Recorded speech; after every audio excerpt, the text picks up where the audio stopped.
There's no denying that having bad image quality on your website is going to make your business look bad. You've seen this before. I know you have those low quality images that are fuzzy, or maybe they've been blown up to be larger than their original size, and so they become pixelated.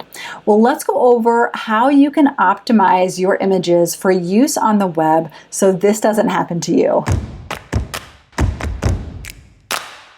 Hi, I'm Alli, and I help emerging entrepreneurs like you level up your business online with a brand and website that stands out to your dream clients. And you want to stand out because it looks amazing. But if you use poor quality images or images that are too large and take a long time to load and slow down your site, you won't be making a great first impression. So let's go over 5 things that you can do to properly optimize your photos for use on your website. What I mean by optimize is the process of getting your photos ready for use on the web by using the right format, dimension, size, and resolution, all while keeping your files as small as possible. Number 1 is to start with high image quality. If you start with an image that's too small and then size it up, it will appear fuzzy and look really bad. So instead, start with the largest file size possible and only size your images down. If you're working with a professional photographer's images, or if you've downloaded the largest size of a stock photo available, then most likely you're working with a really large size of a photo, which is really great because remember, you can always make a bigger image smaller, but not the other way around. 2 is to resize your images. About that big file though,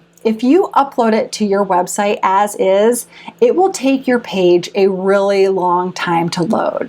And the problem is that the longer your site takes to load, the more that it hurts your rankings in search engine results. It also doesn't make for a good user experience because remember, people are really impatient when it comes to viewing things online. If your website takes a long time to load, they'll just click away. So you need to resize your images so that they're only as large as they need to be. If you're starting with a really large image that has a resolution of 300 dpi or dots per inch, that's great for printing, but for use online, you only need them to be 72 dpi. You can use a photo editor like Photoshop or GIMP, which is free, to reduce the resolution of your images and also to resize them. For images that run the full width of the screen, like in your hero banner or in the background of a section, I recommend using images that are 1920 pixels wide. For all other images, stick to a width of 1200 pixels. Number 3 is to use the right file format. Most of the time, you'll want to save your images as JPEGs for use on your website.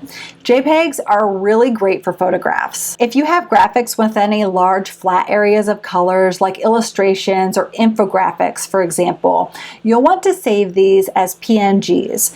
PNGs also have the ability to have a transparent background, so these are really great for logo files and other graphics that you may want to overlay on images or background colors. Number 4 is to name your file correctly. When it comes to naming your images, don't simply leave them as to what they were named when they came out of the camera, like image1.jpg, for example. You want to describe what your image is about in plain language and use your keywords if at all applicable. So if your image is of a chocolate cake, simply name it chocolate-cake.jpg, not img208.jpg. Also, only use lowercase letters, numbers, and hyphens when naming your image files. And number 5 is to add an alt tag. Because search engines can't see the photos that are on your page, you need to let them know what the image is about. So again, describe what the image is of in natural language and use keywords if it makes sense. Adding alt tags is an easy way to improve your accessibility and your overall overall user experience, which in turn helps with your SEO. Optimizing your images may feel like just one more thing to add to the list of things to do when it comes to creating your website, but the benefits are really worth it.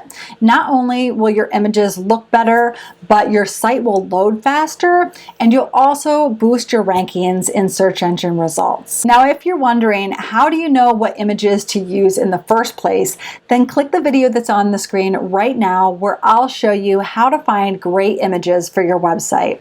And if you're enjoying all of these tips and tricks about running your business online, then click subscribe and hit the notification bell so you don't miss any of my upcoming videos. Now let's go get them.